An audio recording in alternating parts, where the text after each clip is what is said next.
I was so inspired by the last words that we had there, right?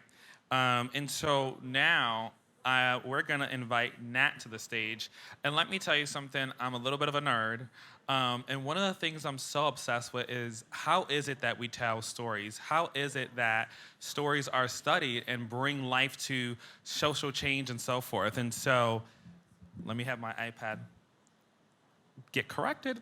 So we're going to invite Nat to the stage, and he is the Chief Executive Officer at the Frameworks Institute, a research think tank in Washington, D.C. He leads a multidisciplinary team in conducting and implementing research on public understanding and framing on social issues. A psychological anthropologist, Nat published widely on communications research and lectures frequently. He is a senior fellow at the Center of the Developing Child at Harvard University, visiting professor at the Child Studies Center at Yale School of Medicine, and a fellow at the British American Project. So, and welcome Nat to the stage.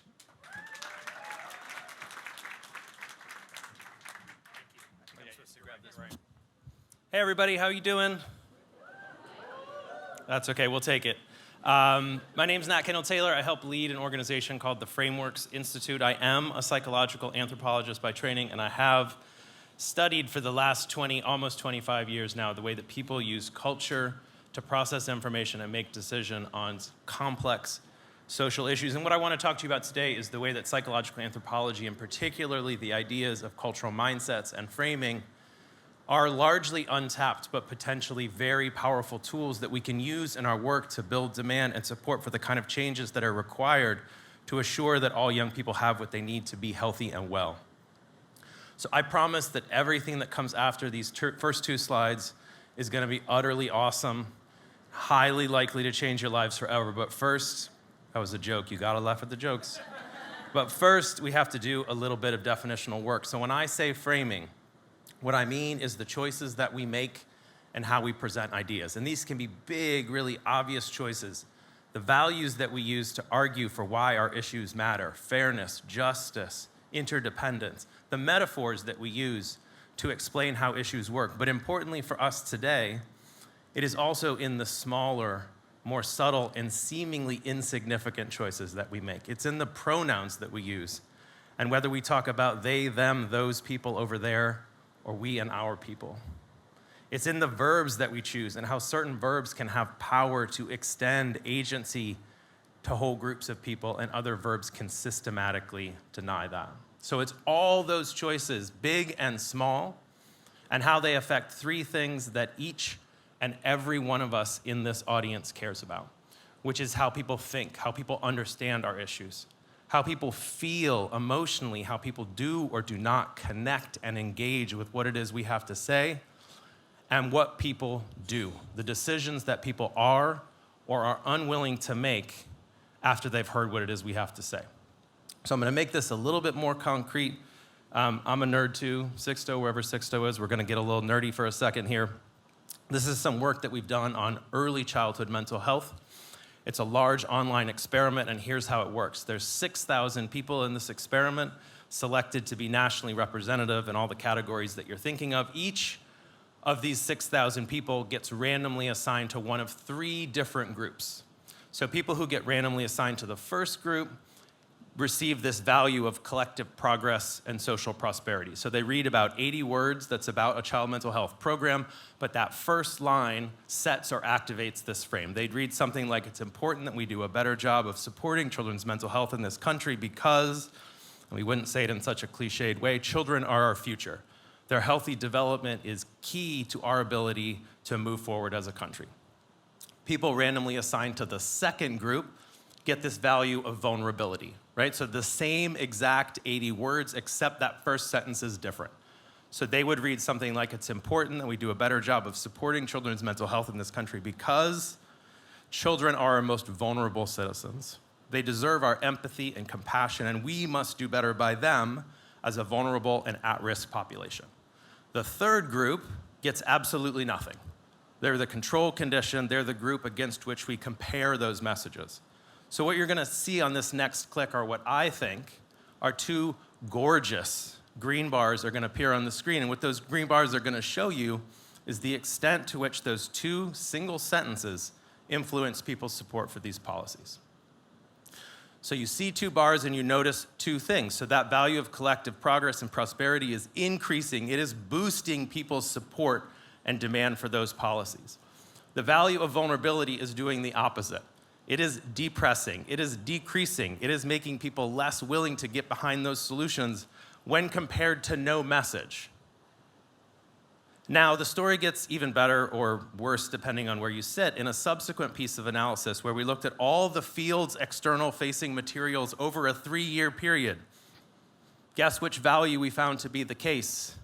The lead value in over 90% of those communications, right? So unintentionally, the field had been advancing a value which not only wasted their very valuable communications resources, but used them in a way that went directly against their goals and objectives. So what this tells us, and what 40 years of framing research tells us, is that what you have to say, your content is really important. But there's this other thing that also really matters, which is how we say what we have to say, how we position and frame our messages. So now that we're all in and really amped up, I can tell everyone is amped up about framing, I'm going to dig in and tell you a little bit about how it works, which brings me to my second idea. So one of the pathways, one of the ways in which the choices that we make influence this thinking, feeling, and acting are these things called cultural mindsets. So what are cultural mindsets? I am so glad you asked.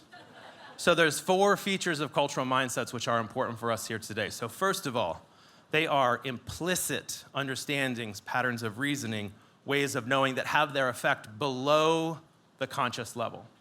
2 is that they are incredibly powerful in shaping how we see the world and act in it. They are lenses through which we color and flavor reality. 3rd, we all have multiple mindsets that we can use to think about any given issue. Some of them are productive and open up space for us to think about ideas and solutions. Others are unproductive and shut down that space. And the 4th and most important one for us here today is that the choices that we make in how we say what we have to say determine which of these available mindsets is front of mind and shapes how we see the world. So let me give you a quick example. Individualism, a dominant American cultural mindset. This is the idea that the world is the way that it is, that outcomes are the way that they are, as an exclusive result of how hard we try. Right? And it's not wrong. It turns out that decisions do matter. But if this is the dominant way that we see the world, there's a whole bunch of things that surround us and shape our well-being that drop out of view. Policies, resources, relationships, institutions, neighborhood contexts all cease to be important in light of the power of those almighty bootstraps. So what I want to talk to you about now are 3 cultural mindsets that we've found to be really important in how people think about issues of adolescence. So the first is what we call this dangerous times mindset. That's a different thing, dangerous minds. I don't know if anybody remembers that one. I do. So this is composed of 2 more specific assumptions. First is that the environments that young people are in are inherently dangerous. Second, that young people are especially easily influenced by those environments and bound to make poor decisions. So when you put those 2 things together, there's one thing and only one thing that makes sense, which is to isolate, insulate, and protect young people from their environments. Now we can all see, hopefully, how completely and utterly out of whack with everything that we've heard this morning that is, right? But we activate this way of thinking unintentionally all the time. Every time we roll our eyes and include stats that are only about danger and risk and talk about communities as sources of danger and threat, we allow this mindset to persist. Secondly, we found a very strong tendency to otherize young people, to see young people as a them to our us. And as soon as there is a them to our us, support for policies designed to support their well-being with our resources tanks, right? And we can also see how unproductive this is, yet we activate this all the time, right? Every time we talk about young people without giving them agency or power, we use they, them, or vulnerability framing. every time we fall into this pattern of talking about issues through this savior and saved framing, we make room for otherism to gain ground. And finally, something that we found, which is a lack of connection, we found that people do not make a lot of connections between thinking about issues of inequality and inequity on one hand and adolescents and young people on the other. And we allow this disconnect to go on being disconnected every time that we declare the existence of disparities without explaining their origins and roots. So I realize at this point that this is pretty heavy. There's a couple people with their head in their hands, and there's people at the back making a break for the door in despair. But I want to pause here, and I want everybody to hear this because it may be the only time that you do in 2024. There is good news, okay?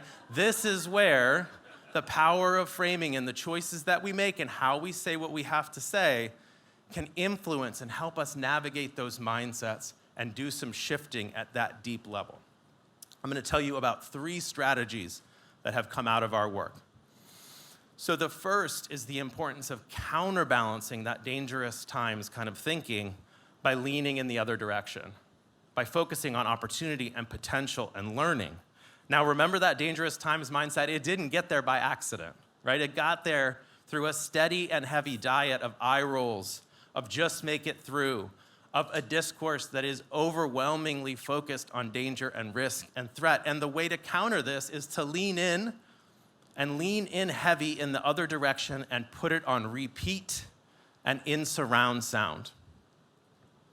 And we've seen the effectiveness of this recommendation in our work again and again. Here's 2 frames. First, this opportunity and kind of positive outcomes frame trained at the individual level, talking about career success and academic achievement. And we can see that this does create some increase in support for policy.